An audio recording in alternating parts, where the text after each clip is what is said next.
In the bustling heart of an African city, where skyscrapers stood like proud giants against the horizon and the rhythmic hum of car horns played a constant symphony, there lived a man named Kelechi. You would never guess by his humble mannerisms or his gentle tone of voice, but Kelechi was one of the wealthiest men in the country. He owned vast estates, numerous businesses, and had shares in top corporations that most people only read about in financial magazines. Yet, beneath his expensive suits and polished smile, he carried an invisible weight, an unending search for love that wasn't built on the shaky foundations of greed or superficiality. For years, Kelechi believed that finding true love would be simple if he just put himself out there. But every time he got close to someone, he realized their eyes were fixed not on his heart, but on the glitter of his assets. Rumors spread about him being a walking bank. Invitations to lavish dinners and glamorous events poured in daily, but most were from people more interested in bragging about being near him than getting to know his real personality. Each short-lived relationship ended in disappointment, with his heart growing more guarded and wary. One evening, after a particularly disheartening breakup that involved a woman who thought Kelechi's kindness meant unending financial favors, he retreated to his spacious penthouse. The city lights twinkled below, mocking him with their false glitter, reminding him how lonely he actually felt in the midst of so many. It was then that a wild idea struck him, a plan that seemed almost laughable in its simplicity. He would disguise himself, abandoning the pomp of his billionaire lifestyle to work a modest job, far away from the luxury that always clouded his relationships. He wanted to see if there was anyone out there who could love him for who he was, rather than what he owned. He discussed the plan with no one. He wouldn't even reveal it to his closest business associates or the house staff he employed. Determined to maintain secrecy, he picked out the perfect position. A gateman at one of his own mansions. An estate so massive that it employed a small army of staff who barely knew who truly owned the place. Kelechi's plan was far from simple, but he was resolved to see it through. First, he arranged for a loyal friend, one who had stood by him since childhood and understood the need for privacy, to handle the major aspects of his businesses during his year-long absence. Then he carefully crafted the cover story. He would show up at the mansion as Paul, a cousin of the head groundskeeper. Because the estate was so large, new employees came and went frequently, and no one questioned fresh faces as long as they had a convincing reference. The transformation was dramatic. Kelechi swapped his designer suits for faded trousers and simple shirts that had seen better days. Instead of stepping into sleek sports cars, he took to riding the bus to the mansion every morning, carrying a small backpack with his lunch. He shaved off his neatly trimmed beard to leave just a sparse stubble and embraced a pair of worn-out shoes that no one would ever believe belonged to a billionaire. His posture, once poised with the confidence of success, became unassuming, and he adopted a meek tone of voice that matched his new role. The staff at the mansion knew a new gateman was joining them. They heard he was quiet, polite, and had no problem taking orders. Few cared beyond that. The moment Kelechi arrived and greeted them with a small bow, they dismissed him as just another lowly worker who would stand at the gates, open and close them for visitors, and occasionally run errands. Unbeknownst to them, the entire estate, every piece of furniture, every manicured hedge in the vast garden, belonged to the man they casually ordered to fetch them coffee from time to time. Kelechi listened to their conversations, learned their personalities, and observed how they treated one another. He discovered that some people he'd trusted as faithful employees were actually harsh to those they considered beneath them.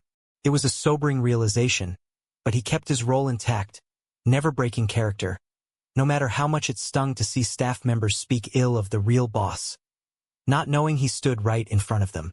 Life as a gateman was drastically different from anything Kelechi had experienced. In his billionaire world, every comfort was at his fingertips. Swift drivers, private jets, and personal chefs. Now he stood under the scorching African sun, wiping sweat from his brow, waving in cars and buzzing open gates. The clamor of the street vendors outside became his daily soundtrack, alongside the persistent honking of impatient drivers. Yet this change, though challenging, felt oddly liberating. For the first time, he wasn't burdened by constant demands for favors and loans. He lived on a modest wage, one he had secretly arranged to be paid to himself so as not to raise suspicion. He learned how to budget, something he had never truly done before, since money had never been an obstacle in his real life. During the quiet hours, when no cars arrived and the estate was calm, he found moments to reflect on his decision. He questioned whether he was wasting his time.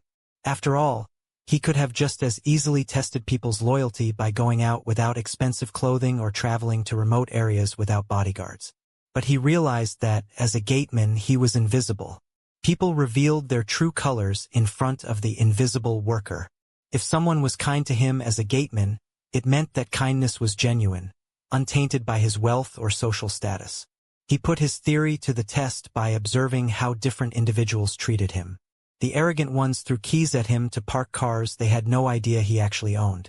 The compassionate ones offered him water on the hottest days, seeing him standing out there for hours. And then there were those who simply pretended he didn't exist. This experiment validated his idea that you see the authenticity of people not by how they treat those they want favors from, but by how they treat those from whom they expect nothing. Still, Kelechi remained lonely. He had come here to find genuine companionship, but so far, no one had approached him with anything beyond professional courtesy. Little did he know that his life was about to change, courtesy of a cheerful flower vendor. One late afternoon, as the sun dipped below the skyline, painting the sky in shades of orange and purple, Kelechi heard a soft humming outside the gates. Curious, he peeked out. There stood a young woman dressed in a simple flowery gown and a headscarf that had seen better days. She clutched a woven basket brimming with flowers, orchids, hibiscus, roses, and exotic blooms that brightened her otherwise humble attire. Her name was Adan. Adan was a regular vendor in the neighborhood, though she rarely ventured close to the mansion's gates. She had always been told that the people inside were wealthy and not particularly generous, so she usually focused on more crowded city corners where she had a better chance of selling her flowers. But something that day compelled her to wander further, possibly driven by the last few unsold bouquets and a desperate need to make enough money for her sick mother back home. Kelechi approached her hesitantly, still fully immersed in his role as a humble gateman. "Good evening," he said quietly, unsure of how she would react. She looked up, her bright eyes filled with warmth, and offered him a soft smile. "Good evening," she replied, extending a small cluster of wildflowers. "Would you be interested in some flowers? I'm selling them at a discount since the day is almost over." He took a moment to appreciate the flowers before him. In his real life, he had given and received countless bouquets, but he had never thought about the effort it took to grow, pick, and sell them on the streets. Looking into Adan's kind face, he felt a sense of sincerity he rarely encountered. "Yes, please," he said, reaching into his pocket and pulling out some folded bills, the meager earnings from his gig as a gatekeeper. He handed her more money than she asked for, but carefully enough not to seem suspicious. "Keep the change," he added, hoping to offer at least a bit of help. Adan's eyes lit up with gratitude, and she thanked him profusely. That moment, simple as it was, sparked something within both of them, an unspoken connection that felt genuine, devoid of status or pretense. Their interactions soon became a regular fixture.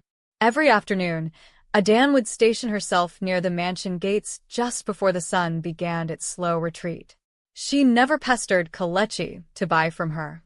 Sometimes, she simply greeted him with a friendly wave and continued humming her melodious tunes. Other times, she chatted about the local market's rising prices or the interesting characters she met on the streets, filling the otherwise monotonous hours of Kelechi's gate duty with warmth and color. At first, Kelechi was cautious. He'd spent years surrounded by people who wanted a piece of his wealth, so it was hard for him to fully trust someone's kindness.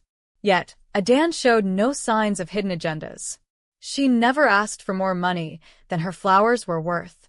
She offered him small treats sometimes, a little packet of peanuts or a cold drink she had picked up on her way, saying, "I noticed you look tired in this heat. Here, have this." Over time, Kelechi realized just how refreshing Adan's company was. In her presence, he felt human, no longer weighed down by the billionaire label that usually preceded him wherever he went. She saw him as an ordinary man, and he cherished every minute of their shared laughter. He also noticed she had a curious habit of daydreaming about a future where she owned her own flower shop, a charming boutique with colorful displays and a small greenhouse in the back. Whenever she spoke of her dream, her eyes glowed with a passion that seemed unbreakable, despite whatever hardships life hurled at her. In these small moments, Kelechi found what he had sought for so long: authenticity. Adan's compassion and sincerity wrapped around him like a comforting shawl, reminding him of why he had decided to disguise himself in the first place. He realized that if someone could be this kind to a mere gateman, they were likely the kind of person who would love him unconditionally, even if they discovered his true identity. But with every day that passed, he also recognized a nagging fear taking root in his heart. He wondered how Adan would react if she learned the truth about him. Would she still treat him with the same warmth? Or would she feel deceived, betrayed by the man she had come to know as Paul? Conflict soon began brewing within the very household Kelechi owned. As a gateman, he was privy to countless conversations. He learned that some of the higher-rank staff, particularly the head chef and a senior housekeeper, held resentments toward lower-level employees. They often spread rumors, complaining that the peons didn't respect them enough. When they saw Adan hanging around the gate, they made snide remarks about how she was taking up space and bringing her cheap flowers to a place meant for the elite. Kelechi, still in disguise, found himself torn between wanting to defend Adan and not blowing his cover. He had to maintain the persona of an insignificant worker to keep learning who in his staff had genuine hearts. But it pained him to hear their condescending remarks and see their dismissive glances. He noticed how Adan tried to ignore their attitudes, focusing on her sales and her casual chit-chats with him instead. One particularly hot afternoon, tensions boiled over. The senior housekeeper marched up to Adan, glared at her, and demanded she leave immediately, saying, "This is a respectable estate. We don't want street vendors loitering around." Kelechi could see Adan's face flush with humiliation. She clutched her basket tightly and began to walk away, her shoulders trembling under the weight of the scorn. Unable to remain silent, Kelechi cleared his throat, mustering the courage to speak without revealing too much. "Excuse me," he said gently, "she's not bothering anyone. I can see she's only here to sell flowers. It's almost closing time. Let her stay for a little while."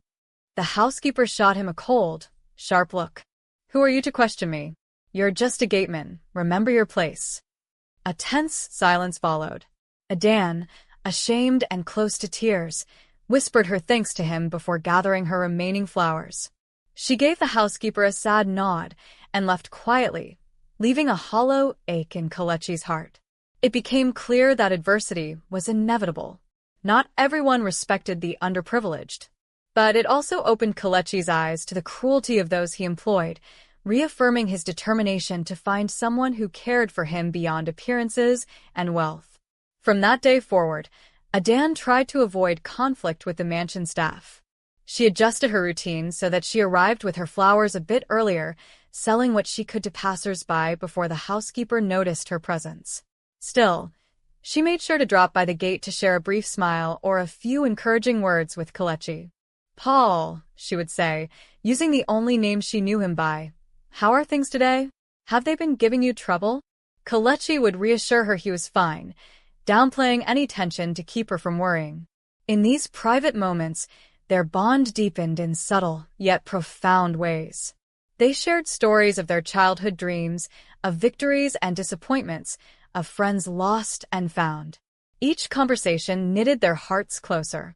As the weeks rolled on, Kelechi found himself counting the minutes until he could see Adan's face, hear her laughter, and watch her eyes sparkle whenever she spoke about her mother or her plans to one day break free from street vending. He believed wholeheartedly in her dream and sometimes fantasized about stepping in as a secret benefactor. But he restrained himself, knowing that if he funded her ambitions anonymously, he might risk exposing his true identity. Their relationship was not without challenges. Adan's occasional sadness hinted at burdens she carried silently. She never complained openly, but once in a while, Kelechi noticed her wincing, as though in pain. On another day, She appeared weaker than usual, her face pale. When he asked if she was okay, she forced a smile and said, "I'm just tired. Business has been slow, and life is, well, life." That response weighed on his heart. He had the means to make all her troubles disappear. Yet his disguise prevented him from offering the full extent of his help. So he did what little he could. He listened, bought more flowers than he needed, and offered her drinks or a snack he had saved from his meager lunch. In these moments, he reminded himself why he was here, to find authenticity. And authenticity often came with limitations, heartbreak, and the longing to help in ways one simply couldn't, at least not without unveiling the secrets he guarded so closely. One night, after everyone else had gone to sleep, Kelechi found himself restless. He strolled through the estate's expansive gardens, the moonlight reflecting off the carefully trimmed hedges and ornamental fountains. The crickets' chirping provided a haunting melody against the backdrop of a sky studded with stars. Here, in the tranquility of his own property, he reflected on the growing affection he felt for Adan. In his mind, he replayed every smile she offered him, every small act of kindness that seemed second nature to her. He recalled how she had once given him a single white rose and said, "For hope," even though she could have sold that rose for a few much-needed coins. That simple gesture struck him more deeply than any lavish gift he'd ever received from those who tried to court his favor in his billionaire life. Yet, an internal battle raged within him. He had set out on this journey to discover genuine love, unspoiled by fortune. And it seemed he had found it, or something close to it, in Adan's gentle spirit. But was he truly being fair to her by withholding such a fundamental truth about himself? Each day they grew closer, the more deceitful his silence became. If he waited too long, would she feel betrayed when she finally discovered he was not Paul, the penniless gateman, but Kelechi, the billionaire? He also worried about what would happen once she knew his real identity. Would her eyes change, her voice shift? Would she handle him differently, more guarded, as so many others had done? Or perhaps she would feel overwhelmed, not wanting to be part of a world she couldn't understand or felt she didn't belong to. Sleep never came easy that night. He felt torn between the risk of losing what he had found and the potential betrayal she might feel upon learning the truth. By dawn, he resolved to follow his heart wherever it led him.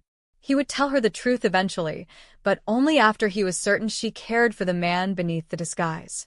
Until then, he would cherish every moment, every tender smile, and every laugh they shared under the bright African sun. Just when life seemed to have settled into a peaceful pattern, the unthinkable happened. Adan stopped appearing at the gates. One day passed without her warm greeting. Then another. By the third day, Kelechi couldn't contain his worry. He scanned the crowded sidewalks each afternoon, hoping to see her bright scarf or hear her cheerful humming, but she was nowhere to be found. Initially, he thought perhaps she had found a better location to sell her flowers or was just taking a short break. But as days turned into a week, a gnawing dread took hold of him. What if she was in trouble? What if something had happened to her family? Without any clue how to find her, he felt utterly helpless. The staff, true to form, either didn't notice her absence or didn't care enough to mention it. They continued their routine, some ignoring Kelechi, others occasionally barking orders at him.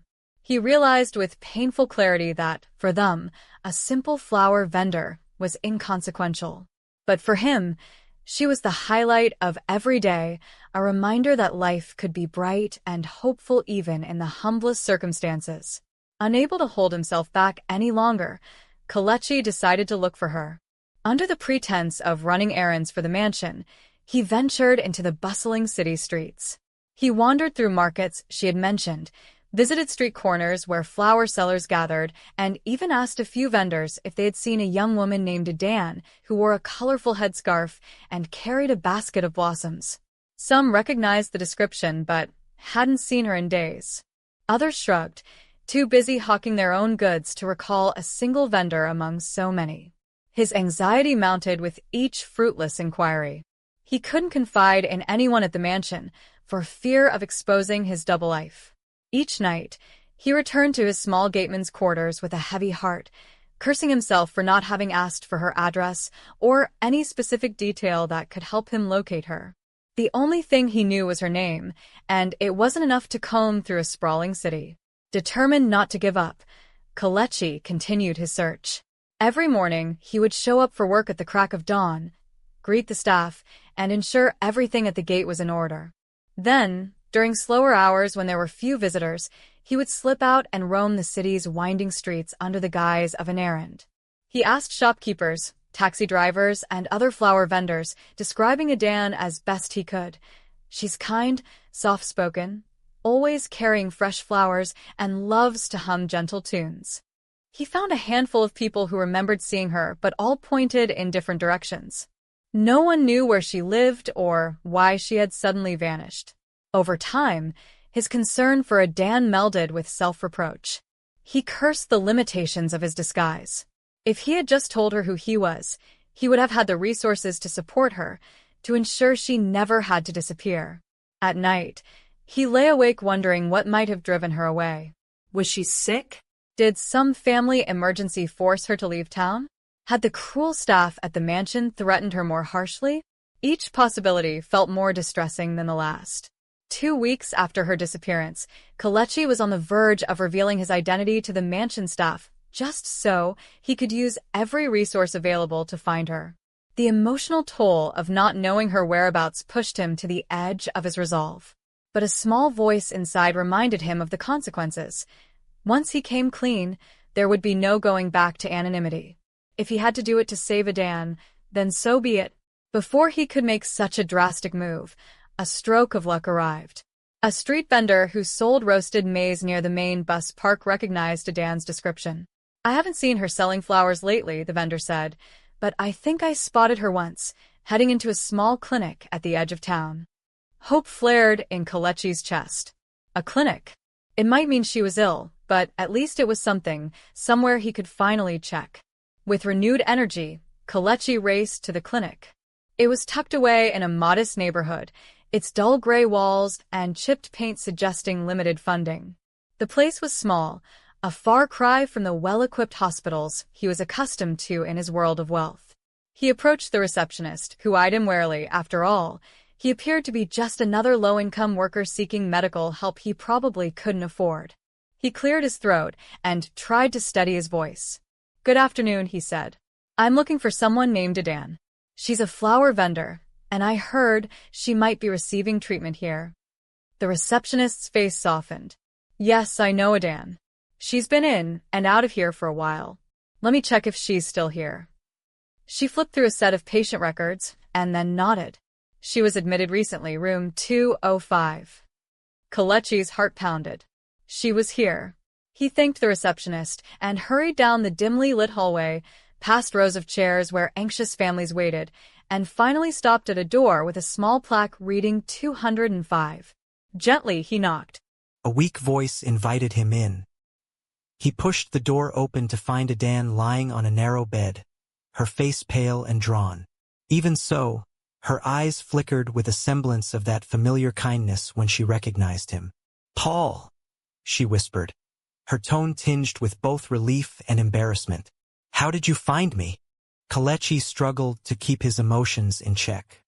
He wanted to rush to her side, to hold her hand and demand explanations. But he also didn't want to overwhelm her. I got worried," he said finally. "You disappeared, and I couldn't just stand by." Tears welled in Adan's eyes. The sight tore at him. She had always been so strong, so vibrant, and now she looked fragile. A bitter mix of gratitude and guilt made him tremble. He was grateful to have found her, but he felt guilty for not having known sooner. Everything around him seemed to blur except for the broken figure in front of him, the woman he realized he cared for more deeply than he had ever anticipated. Seeing Adan's weakened state, Kelechi quickly approached her bedside, trying to swallow the lump forming in his throat. Memories of her lively laughter and unwavering spirit clashed painfully with the reality of the pale, trembling woman before him. He reached for her hand, surprised by how cold it felt, and gently squeezed. "It's just a small sickness," she lied, forcing a tight smile. "I'll be back on my feet soon." But the truth was evident in her eyes. She was terrified. Kelechi noticed a small arrangement of fresh flowers on the side table, already wilting, possibly a last-ditch attempt at keeping her spirits up. He sank into the chair beside her bed, the cheap upholstery creaking under his weight. He asked about the diagnosis, but she avoided the question, talking instead about how she couldn't afford the medical bills and how her flower sales had dropped drastically. "I'm sorry for not telling you earlier," she murmured, her voice faint yet resolute. "I didn't want to burden you with my problems. You have your own life to worry about. Besides, you're just a gateman. I thought, what help could you possibly give?" Those words stung Kelechi in ways Adan could never have imagined. He knew he could clear her bills in an instant if he revealed who he truly was. But how could he do that without destroying the relationship they had built on what she believed to be truth? Even now, as he watched her struggle, he wrestled with the timing of his confession. Eventually, his concern for her well-being outweighed his fear of being exposed. He decided then and there, if coming clean was the only way to save her, he would do it. But before he could speak, the doctor entered the room, greeting them politely. Sensing it was time for a checkup, Kelechi rose from the chair, but not before whispering, "Rest. I promise I'll be back soon." His mind churned with conflicting thoughts. He knew that once he revealed his identity, there would be no turning back. But if it meant saving Adan, then it was a step he was willing, no compelled, to take. Over the next few days, Kelechi practically lived in that clinic, leaving only to check in at the mansion so no one suspected his absence. He used his meager gateman salary to buy Adan small comforts, fruit juice, some fresh flowers, and occasionally a better meal than the bland hospital food. Adan appreciated every gesture, but each time she accepted something, guilt flickered across her face. "You should save your money," she insisted. "You might need it. Don't waste it on me." Kelechi's heart ached hearing her speak so modestly. He desperately wanted to tell her he had more money than she could ever imagine, that she needn't worry about hospital bills or medicine or even fulfilling her dream of opening a flower shop. But as he worked up the courage to reveal his secret, life threw him another curveball. One afternoon, he overheard the doctor talking to another physician in the hallway. Their hushed tones discussed Adan's case, detailing her condition as more serious than she let on. Words like terminal and limited time hung in the air like a death sentence. A cold chill spread through Kelechi's body. He staggered backward, his world spinning in a way that no financial crisis had ever made him feel. Terminal. She had only weeks left, maybe less. The news pummeled him like a physical blow. He had come here to find her because he cared, but now he was discovering the girl he loved, because yes, he finally admitted to himself that he loved her, was slipping away. Tears burned behind his eyes, but he forced them back. He needed to be strong for her sake. He needed to decide how best to use the time they had left. Should he continue hiding his identity to maintain her sense of normalcy? Or should he share the truth, risking her emotional turmoil but potentially giving her a chance to experience life's finest comforts in her last days? His heart heavy, he realized that the weight of this choice was crushing him. There was no easy road. But one thing was clear. Love demanded honesty. And if there was any hope left, it lay in revealing his true self, no matter the cost. Gathering his courage, Kelechi stepped into Adan's room. The late afternoon sun cast elongated shadows on the clinic floor, and the air smelled faintly of disinfectant. Despite the clinical surroundings, he wanted this moment to be tender and unforgettable. He sat down on the edge of her bed, gently taking her hand in his. "Adan," he began, his voice thick with emotion. "There's something I need to tell you, something important." She looked at him, her eyes filled with a combination of curiosity and concern. His hands trembled slightly, heart pounding like it never had before. This was it. The moment. The line that, once crossed, would change their relationship forever. "I'm not really a gateman," he confessed quietly, swallowing the knot in his throat. "I've been pretending because—" He paused, searching her face. "Because I wanted to find someone who saw me for who I am, not for what I own." Adan's eyebrows rose in confusion, and her grip on his hand tightened. "I don't understand," she whispered. He took a shaky breath. "My name isn't Paul. It's Kelechi. I'm—" He hesitated, the words feeling heavier than any burden he'd ever carried. "I'm a billionaire. I own that mansion and many others. The staff you see there, they work for me, although most of them don't know it." Silence filled the room, punctuated only by the distant beeping of medical machines. For a moment, Adan didn't say a word, her expression hovering between shock and disbelief. Then tears gathered at the corners of her eyes. "You're rich?" she asked, almost in a whisper. She wasn't angry, but she wasn't relieved either. She seemed more overwhelmed than anything else. Her breath came in short gasps, tears now streaming down her cheeks. Why would you do that?" Kelechi stroked her hand, tears threatening to fall from his own eyes. "Because every time someone found out I was rich, they treated me differently. I've never had a relationship that wasn't overshadowed by my wealth. Until I met you." She sniffled, looking away for a moment as if trying to process the confession. "And now you're telling me this because you found out I'm sick?" He nodded, heart aching at the sorrow etched on her face. He wished he could turn back time, but all he could do now was live with the repercussions of his reveal. Adan's next reaction was something Kelechi hadn't fully anticipated. She let out a heart-wrenching sob, burying her face in her hands. For a few seconds, he feared that she was angry or felt betrayed. But when he tried to comfort her, she shook her head and whispered through her tears, "I'm so sorry." This took him aback. "Sorry? You have nothing to be sorry about," he insisted, cradling her trembling shoulders. "I'm the one who lied about who I was." She wiped her eyes, trying to steady her breath. "No, it's not that. I'm sorry because if I had known, I would have told you the truth much sooner. I wouldn't have hidden this from you." His heart skipped a beat. The gravity of her words pressed down on him. "Hidden what?" he asked gently, though he suspected the answer. She lowered her gaze, her tears returning. "I'm very sick, Kelechi. The doctors say it might be too late for me. I've been feeling weak for months, but I ignored it because I had to earn money to take care of my mother. I didn't want to burden anyone, least of all you." Her voice cracked under the weight of her confession. "And now that you're telling me you're wealthy, I know you'll try to help me. But the doctors said, they said there isn't much time." Hearing it straight from her lips was like a knife to his chest. He tightened his hold on her, his eyes glistening with tears he could no longer hide. "I don't care what they say," he said fiercely. "I'll take you to the best hospital in the country if that's what it takes. I'll bring specialists from anywhere in the world. Money is no object. We'll do everything possible."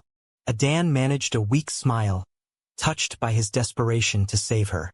But the underlying sadness in her eyes remained. She lifted a trembling hand to his cheek. "You've already given me more than you know. But I don't want you to put your entire life on hold for me." Kelechi shook his head, tears flowing freely now. "This isn't just about money or obligations. I love you, Adan. I can't lose you." And in that emotional whirlwind, two secrets stood bare. One who was far richer than he ever let on, and one whose life might be far shorter than either of them could bear to admit. By the next morning, Kelechi had mobilized every resource at his disposal. Disregarding the need for secrecy, he arranged for a private ambulance to transfer Adan to a leading medical center in the city. In his heart, he clung to hope that advanced treatments might offer a miracle. If money could solve any problem, he prayed it could save her life. Doctors in crisp white coats gathered in a special consultation room, discussing Adan's case in hushed but urgent tones. They performed thorough tests and scans, each result chipping away at Kelechi's optimism. With every new finding, the specialists wore somber expressions. Words like late stage and metastasis floated ominously through the air, but Kelechi refused to accept them. Adan, for her part, tried to remain strong. She attempted to reassure Kelechi with a frail smile whenever he looked particularly distraught. Despite the lavish new hospital room, the carefully regulated air conditioning, and the fresh flowers Kelechi had brought in, a delicate pallor covered her face. In quiet moments, she spoke softly about how she had always longed to travel, to see places beyond the city's cramped streets, places she had only read about. She talked about ocean vistas, rolling green hills, and exotic bazaars filled with spices and textiles from foreign lands. Listening to her talk about these dreams sparked a fire in Kelechi. He resolved that if doctors said her time was short, then they would fill those days with memories worth a lifetime. One evening, after a particularly heartbreaking appointment, he returned to her room with brochures of various African countries known for their natural wonders. He spread them out on her bed, and together they picked destinations as if planning the grandest holiday. But the underlying truth weighed heavily on them both. While they made plans, the sand in Adan's hourglass was running low. Each day her energy waned a little more. She still forced laughter, still held on to optimism, but Kelechi noticed how even talking for too long would leave her breathless. And in those quiet moments, when she thought he wasn't looking, sorrow etched itself clearly across her face. Yet, through it all, one unwavering certainty bound them together. No matter how fleeting the time, their love was real. A precious jewel that neither riches nor illness could corrupt. Despite the grim prognosis, Kelechi refused to let despair dictate the rest of Adan's life. Drawing upon his vast resources, he arranged a private jet, one that had been gathering dust while he played the role of a gateman, and whisked her away to a scenic resort in a neighboring country known for its breathtaking coastline. The sea breeze, warm and salty, greeted them upon arrival. Adan gasped in wonder at the sight of the endless blue ocean, her eyes tearing up as she felt soft sand under her feet for the first time. That night, they dined under the stars, away from the hustle of city lights. A local band played gentle melodies, and candlelit lanterns illuminated Adan's radiant face. Even in her weakened state, her smile glowed with a quiet happiness Kelechi had never witnessed before. He realized, then, that this was the reason he had been so desperate to break free from the trappings of his billionaire life. To find love and to give happiness, pure and unadulterated, to someone who truly mattered. They spent their days exploring quiet beaches and sampling local dishes. Adan dozed in a hammock, lulled by the rhythmic crashing of waves, while Kelechi sat by her side, grateful for every moment her chest rose and fell in gentle slumber. At times, she would muster enough energy to stroll along the shore, collecting seashells of various shapes and colors. She giggled whenever the tide rushed over her ankles, reminding him of a carefree child discovering the world for the first time. But there were also nights filled with worry. When she coughed or woke up in pain, Kelechi would lie beside her, holding her close, whispering promises that everything would be okay. Even as he wrestled with doubts in his own mind, he consulted with doctors back home via phone calls, sending them updates on her condition. Though their advice was often somber, urging him to bring her back for palliative care, he stretched each trip, hoping that the next day might bring a miracle or at least an extra flicker of life in her eyes. In between these trips, Kelechi made sure Adan received the best possible medical attention. He employed a team of skilled nurses and caretakers who looked after her round the clock, managing her medication and monitoring her vitals. Every comfort money could buy was at her disposal, from specialized beds that eased her discomfort to gourmet meals prepared by top chefs, adapted to her dietary requirements. The staff, handpicked by Kelechi himself, treated Adan with genuine compassion, moved by her enduring spirit. She remained humble, always thanking them profusely for even the smallest tasks. Each of them soon realized that this wasn't a spoiled heiress or a demanding socialite. She was an ordinary woman with an extraordinary heart. But as the weeks passed, her condition steadily declined. She became easily fatigued, and her bouts of pain grew longer. Some days were better than others. She'd smile, chat about her flower-selling days, or reminisce about her childhood with her mother. But on bad days, she barely had the strength to speak, and her body trembled with exhaustion. Kelechi watched helplessly, torn apart by the unfairness of it all. He'd give away all his riches if it meant seeing Adan healthy again. He tried to remain strong in her presence, putting on a brave face to uplift her spirits. He arranged little surprises, like inviting traditional dancers to perform by her bedside or asking famous African storytellers to spin tales that could momentarily carry her away from the confines of her illness. One evening, as the sun began to set outside her hospital window, painting the sky with hues of orange and purple, she beckoned him closer. "Kelechi," she whispered, her breath shallow. "Thank you for everything." He gently stroked her hair, tears threatening to spill from his eyes. "You don't need to thank me," he replied softly. "I only regret not doing more sooner." Her weak fingers curled around his. "You've given me so many memories, ones I never dreamed I'd have. I used to think I'd spend my last days selling flowers on the street, but you showed me beaches, music, laughter. You've taught me what it's like to be truly loved." Those words, tinged with both gratitude and finality, cracked something deep within Kelechi's soul. He realized that time was slipping through their fingers, and he needed to make a final, grand gesture to honor the love they shared. That same night, Kelechi proposed. He knelt by Adan's bedside, heart racing, and produced a simple ring. It wasn't a flashy diamond. It was a delicate band carved with small floral patterns that reminded him of her beloved blossoms. She stared at him through tear-filled eyes as he spoke the words that had been echoing in his heart for weeks. "Adan, I don't know how many days or weeks or months we have left together, but however long it is, I want to spend them with you as my wife. I've never been more certain of anything in my life." For a moment, she was too stunned to speak. The nurses in the room stepped back, offering them privacy in what felt like a sacred moment. Finally, Adan gave a trembling nod, tears streaming down her cheeks as she whispered, "Yes." A wave of relief and joy washed over Kelechi, though it was tinged with the deep sorrow of why this moment was happening in such a rushed manner. He didn't want to delay. He called upon his assistant, one of the few people who knew his true identity from the start, to arrange everything. Within 24 hours, the hospital chapel was transformed into a humble but beautiful wedding venue. White linen covered the pews, and bouquets of Adan's favorite flowers adorned the small altar. Soft, uplifting music filled the room as a few select staff members and hospital officials gathered to witness the union. Adan wore a simple white gown, tailored at the last minute to accommodate her delicate health. Despite her frailty, she looked radiant. Kelechi stood beside her in a plain but elegant suit, every inch the devoted groom. Their vows were spoken through laughter and tears, each one a testament to the love that had blossomed unexpectedly between them. "I promise to love you in wealth or in need," Adan said, voice cracking slightly. "I promise to stand by you, just as you have stood by me."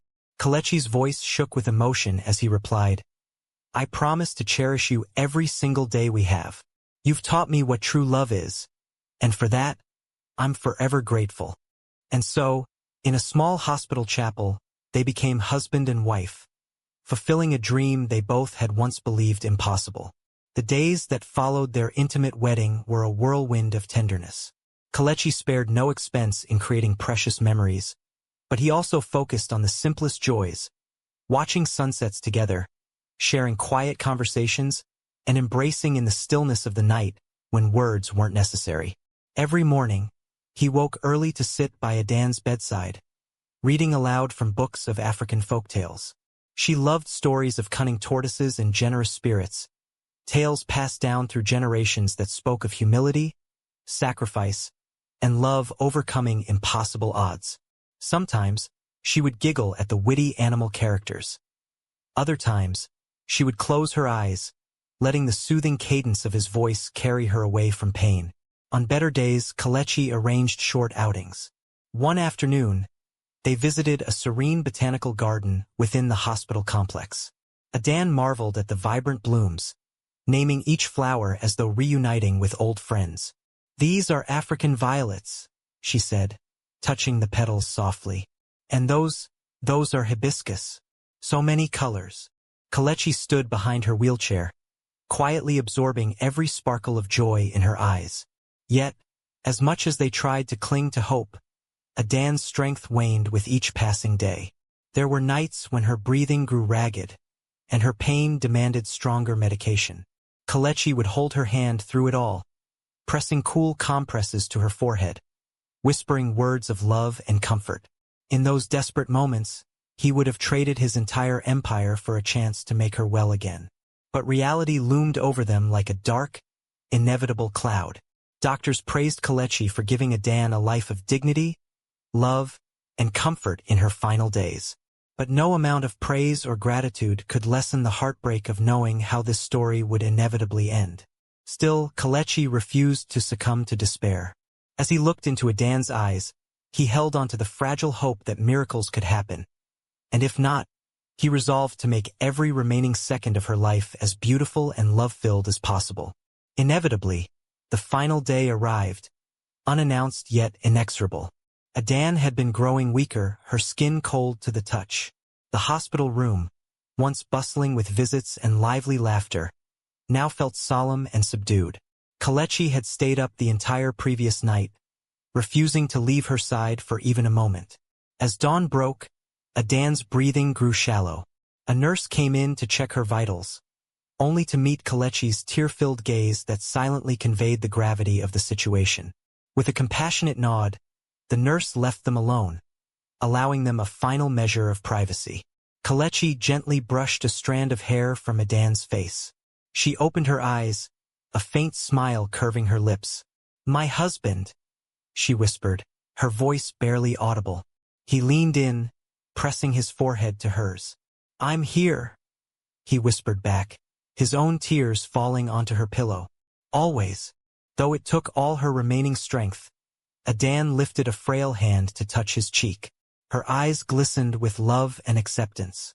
"I would have loved you rich or poor," she managed to say, pausing between labored breaths. "I'm sorry, I can't give you more time." A sob escaped Kelechi's throat. He cradled her head gently, feeling the warmth slip away from her body. "Shoo, don't apologize," he murmured, choking on his words. "You've given me everything I never had, love without condition." In the quiet stillness of that dawn, with the first rays of sunlight filtering through the hospital blinds, Adan took her final breath. She passed away in Kelechi's arms, her spirit freed from the pain that had ravaged her body. He held her close, his tears unrestrained, kissing her forehead one last time. No staff member intruded for several minutes. They all knew what was happening and chose to give him the space and dignity to grieve. In that moment, the man who owned more wealth than he could ever spend felt poorer than he had ever been. The love that had illuminated his world had flickered out, leaving a void that no amount of money could ever fill. The days following Adan's passing were a blur of sorrow. Kelechi handled the funeral arrangements himself, ensuring it was done in a way that honored her humble roots and cherished her passion for flowers. The ceremony took place at a quiet countryside chapel, surrounded by gardens teeming with vibrant blooms, just as she would have loved. Mourners gathered, many of them staff members and hospital workers who had grown attached to Adan's gentle spirit. A few flower vendors also arrived, having heard the news through whispers in the marketplace. They spoke of how Adan had been kind to them, even on her hardest days. Some confessed they had never actually known how dire her situation was, marveling at the strength she'd shown right until the end. Kelechi stood by her casket, dressed in a simple black suit, tears in his eyes as he welcomed those who came to pay their respects. He shook hands and embraced those who offered condolences, though their words of comfort mostly ricocheted off the endless well of grief inside him. When it came time to say his final goodbye, he placed a single white rose atop her coffin, just as she had once given him a single rose. After the funeral, Kelechi retreated to his private penthouse, a place that now felt more like a hollow museum than a home. Everywhere he looked, he saw memories of her. A book of flower illustrations on the table, the seashells they had collected at the beach neatly arranged on a shelf. He had once wanted these tokens to bring back happy memories, but now, each one stung like an open wound. In the weeks that followed, he abandoned public events and parties. Even his closest business associates had trouble contacting him. He delegated almost all responsibilities to trusted executives. His staff at the mansion finally learned the truth, that their lowly gateman, was actually their billionaire employer. Some were shocked, others ashamed. A few offered genuine apologies for their earlier behavior, but Kelechi hardly acknowledged them. His heart was too weighed down by mourning to care about their reactions. He had lost the only person who had ever truly loved him for who he was, and it felt as though the entire world had dimmed, leaving him to wander in perpetual twilight. Word spread quickly about the funeral and the surprising news of the estate's true owner. The city buzzed with chatter. People marveled at how Kelechi had lived secretly as a gateman in his own mansion. Some applauded his quest for genuine love. Others disapproved, calling it deceitful and manipulative. But to Kelechi, none of their opinions mattered anymore. The only person whose opinion counted was no longer by his side. The conflict that once simmered among the mansion staff erupted into full-blown guilt, especially among those who had mistreated him during his disguise. The head chef and senior housekeeper, who had sneered at Adan, were particularly remorseful. They begged for an audience with Kelechi, hoping to apologize and keep their jobs. Standing in the grand foyer of his estate, Kelechi met them. He listened in silence as they confessed their wrongdoing, tears streaming down their faces. They expressed regret for how they had treated Adan and for their disrespectful words about him when they believed he was just a lowly gatekeeper. At that moment, Kelechi could have fired them on the spot, publicly humiliating them for their arrogance. Many would have found it justified, powerful karma and retribution for the cruelty they had shown. But as he stood there, wearing the same humble clothes he had grown accustomed to, he realized that revenge wouldn't ease his heartbreak. He sighed deeply, shoulders sagging under the weight of sorrow. "This mansion has room for those who can change," he said quietly. "But if you ever treat another human being poorly because of their position in life, you will leave and never come back." They nodded vehemently, thanking him for his mercy. He didn't respond further. Instead, he turned and walked away, realizing that, for him, the greatest revenge was living by the principles Adan had embodied: kindness, empathy, and love. Justice, in his eyes, would be served if these individuals learned from their mistakes and extended compassion to others in the future. And so the staff underwent a quiet transformation. They treated each other with more respect, understanding that no one could ever truly know the worth of another person simply by their job title or clothes. This, Kelechi believed, was at least one glimmer of light in an otherwise dark season of his life. Several months passed, each day a test of how much loneliness a heart could endure. Kelechi didn't return to the glamour of the social scene. Instead, he focused on small acts of philanthropy, often done anonymously. He funded new wings in underprivileged clinics, provided scholarships for needy students, and donated to shelters for the homeless, all in Adan's name. It gave him a measure of solace, imagining her smile at each of these gestures, knowing how she always cared for those who had less. He also found himself drawn to flower shops and botanical gardens, places that reminded him of her spirit. In a corner of the mansion's vast garden, he commissioned a small greenhouse. Once it was built, he filled it with the types of flowers Adan loved: hibiscus, African violets, sunflowers, and her beloved white roses. The greenhouse became his sanctuary, a place to remember her by caring for living things that would continue to bloom long after she was gone. One day, as he wandered through the greenhouse, carefully pruning the flowers, he reflected on the life he had led before meeting Adan. Lavish parties, expensive cars, a string of meaningless relationships. He realized he'd never felt the contentment he now experienced, even though he was grieving. The happiness he had found, brief though it was, came from being accepted for who he truly was, not for the billions in his bank account. As he closed the greenhouse door behind him, he recalled the promise he'd made to himself, that he would never forget the lessons her life and death had taught him. True love transcends wealth and status. It's nurtured by kindness, empathy, and genuine connection. Later that evening, he made a decision that surprised even him. He planned a memorial event in Adan's honor, not one of those opulent galas he used to host, but a community gathering. He wanted to invite everyday people: street vendors, small shop owners, hospital staff, anyone Adan would have called a friend. This event would celebrate her life, her passion for flowers, and the compassion she had shown to everyone she met. Though the ache in his heart remained, he felt a small sense of peace forming. He would honor her by continuing the mission she unknowingly started, to see everyone's worth beyond what they wore, drove, or owned. When the day of the memorial arrived, the estate's gates were thrown wide open, something that had never been done before. Vendors set up small stalls to sell flowers and homemade crafts. Children ran around on the manicured lawns, laughing and playing games under the sun. The atmosphere was vibrant yet solemn, a fitting reflection of Adan's joyful yet fragile life. In the center of the gardens, a simple stage had been erected.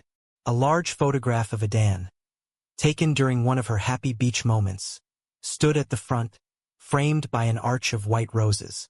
People took turns stepping onto the stage to share their memories. An older flower vendor recalled how Adan had once given her spare flowers for free when she couldn't afford new stock. A nurse from the hospital recounted how Adan, even in her own pain, comforted other patients. Each story wove a tapestry of love, resilience, and generosity, the hallmarks of who she was. Kelechi stood on the sidelines, dressed simply, no longer interested in projecting the image of a powerful mogul. The tears that slipped down his cheeks were both sad and comforting. Sad because she wasn't physically present, but comforting because, through these stories, Adan felt so alive. When it was his turn, he stepped onto the stage, struggling for composure. Everyone quieted, recognizing that this was the man she had loved, the man who had given her a whirlwind of joy in her final days. Clearing his throat, he began, "Adan taught me the greatest lesson of my life, that true love sees beyond wealth, status, or appearances. I disguised myself as a gateman, but she saw the man in me, not the money. And I only wish she could be here, to see the love we're all gathered to share." He paused, tears choking him before continuing. "In her memory, I'll keep this estate's gates open once every year for a festival of flowers, where anyone, from any walk of life, can come and enjoy these gardens, share stories, and find solace. Because that's what she did for me. She opened my eyes and my heart." The crowd erupted into gentle applause, many wiping away tears. In that moment, Kelechi felt the faint glow of healing, as though, somehow, Adan was smiling down on him. Life after the memorial settled into a new rhythm. Kelechi continued his philanthropic endeavors, keeping Adan's memory alive in everything he did. Each morning, he rose early and visited her grave, a modest site near the countryside chapel where they had held her funeral. He placed a single flower, often a white rose, sometimes a bright hibiscus, on the cool earth, just as she had once given him outside the mansion gates. His financial empire didn't suffer from his hands-off approach. If anything, it thrived under the empathetic leadership style he now embraced. Employees noticed a change in the company culture: fairer wages, better benefits, and an increased emphasis on community development. The transformation in Kelechi's personal life had, in turn, influenced how he ran his businesses, creating a ripple effect of compassion that touched countless lives. And yet, behind every boardroom meeting and corporate success was a man whose heart remained quietly broken. No matter how many times he smiled or laughed, there was always a part of him that longed for Adan's presence. The staff and even distant acquaintances whispered amongst themselves, wondering if he would ever remarry, if he would move on and start a family. But Kelechi knew better.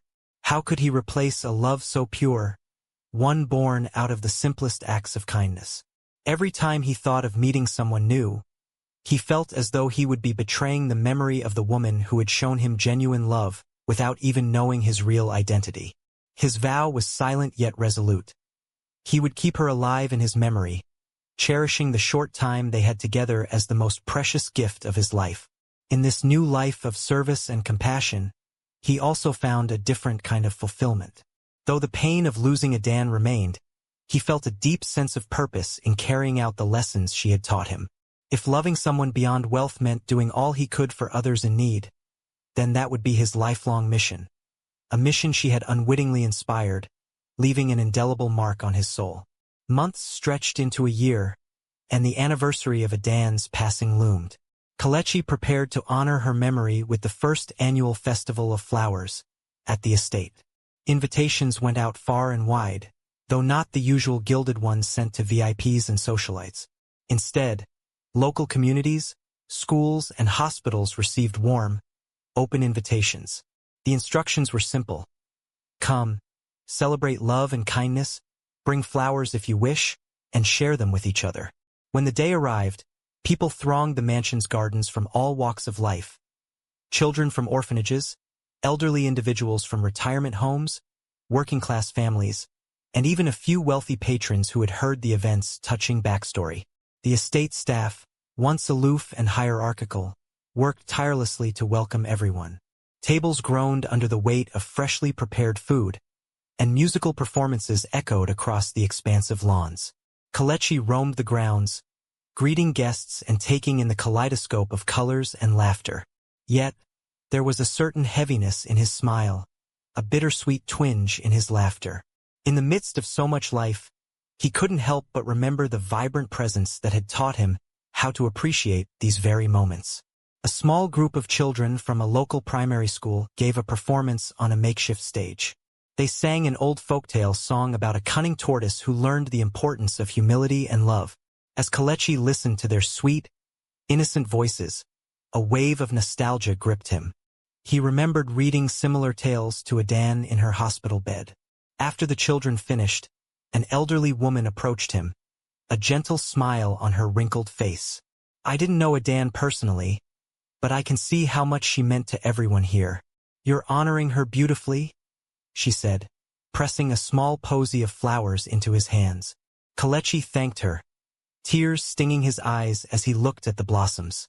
The memory of Adan's basket flashed in his mind, how she had once offered him discounted flowers at the end of the day, never knowing he could have bought her entire stock. In that recollection, he found both profound sorrow and a renewed sense of gratitude.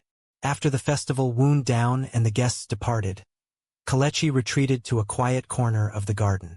The moon was high in the sky, casting a silver glow over the plants and reflecting off the still waters of the decorative pond. He sank onto a wooden bench, exhaustion tugging at him, though his mind refused to rest. He stared at the greenhouse in the distance, softly lit to protect the delicate blooms inside. The silhouette of the flowers through the glass walls reminded him of his nights with Adan, how she had lovingly cared for her blossoms even when she was tired or in pain. A million memories played through his mind. Her laughter, the way she squinted at bright sunlight, the gentle tilt of her head when she listened intently, the warmth of her touch. A soft rustle of leaves made him aware he wasn't alone. Tund, one of the mansion's longtime gardeners, stepped forward. He had known the estate for decades, silently working the grounds. Tund bowed slightly, a respectful gesture. Sir, I just wanted to say the festival was wonderful. She would have been proud. Kelechi smiled sadly. Thank you, Tund. Sometimes I wonder if I'm doing enough, or if there was more I could have done for her. Tund shook his head. No one can predict how life or death unfolds. We can only love with all our might while we have the chance. The gardener's words resonated, echoing the very lesson Kelechi had learned. He nodded, feeling a tear slip down his cheek. You're right. As Tund walked away, Kelechi closed his eyes. In the hush of the moonlit garden, he could almost sense Adan's presence, like a gentle breeze caressing his face. He whispered into the night, Thank you, Adan, for teaching me the true meaning of love and kindness. It occurred to him that maybe her spirit lived on in every act of kindness being done in her name. Perhaps that was how love transcends death. Though he would never again hold her hand or hear her laughter, the warmth she brought to his life now spread to countless others through his changed heart. The following weeks were marked by a strange blend of sorrow and hope. Each day felt like a balancing act. On one side was the enduring pain of losing Adan, and on the other was a profound sense of purpose derived from spreading the lessons she had left behind. Whenever Kelechi felt overwhelmed by grief, he visited the greenhouse or sat quietly by her grave, placing a single flower at the headstone. In those small rituals he found solace. Meanwhile, word of his transformation seeped into the larger community. People who once scoffed at the notion of a billionaire dressing as a gateman began to see the depth of his intentions. He had done it to find love untainted by wealth, and he had succeeded, but at the cost of unspeakable heartbreak. Despite the tragedy, his story sparked vital conversations about empathy, respect for all, and the fleeting nature of life. His philanthropic initiatives grew. He launched a program to support street vendors, providing them with microloans and basic business training. The project was dedicated to Adan's memory, in recognition of the countless street vendors who, like her, braved harsh conditions day after day for a meager livelihood.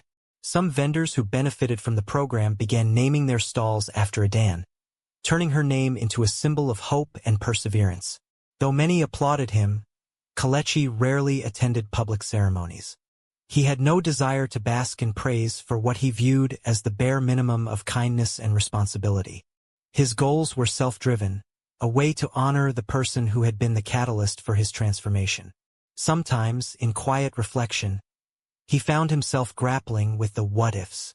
What if he had revealed his identity to Adan sooner, allowing her to receive top-notch medical treatment months before her condition deteriorated? Would that have changed the outcome? Yet he had to remind himself that guilt wouldn't bring her back. He had to focus on celebrating her life and the gifts she'd left behind. Forgiveness, unconditional love, and a deeper understanding of what truly mattered in this world.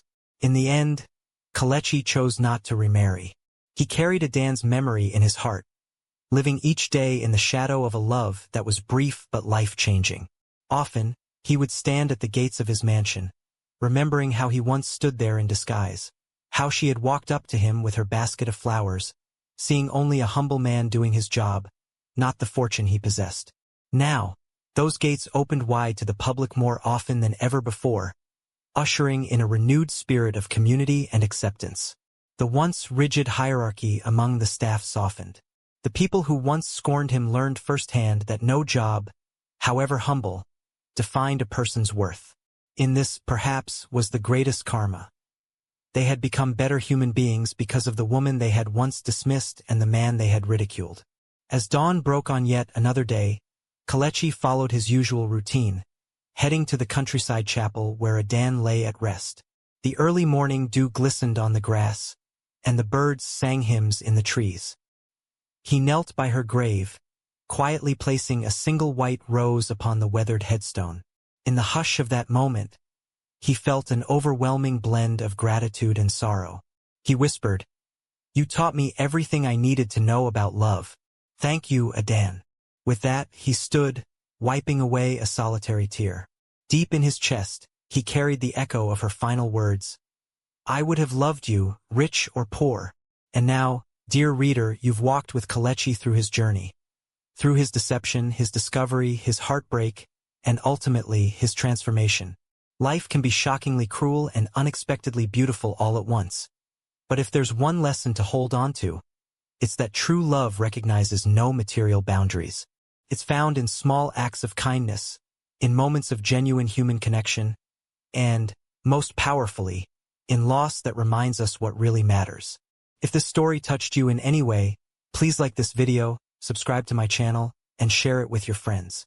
Let's keep this conversation going. Drop your thoughts, your lessons, and your perspectives in the comments section below. Your voice matters, and I'd love to hear how this story resonated with you. Thank you for joining me on this emotional journey. And remember, sometimes, the greatest wealth we can possess is the love and compassion we show to one another.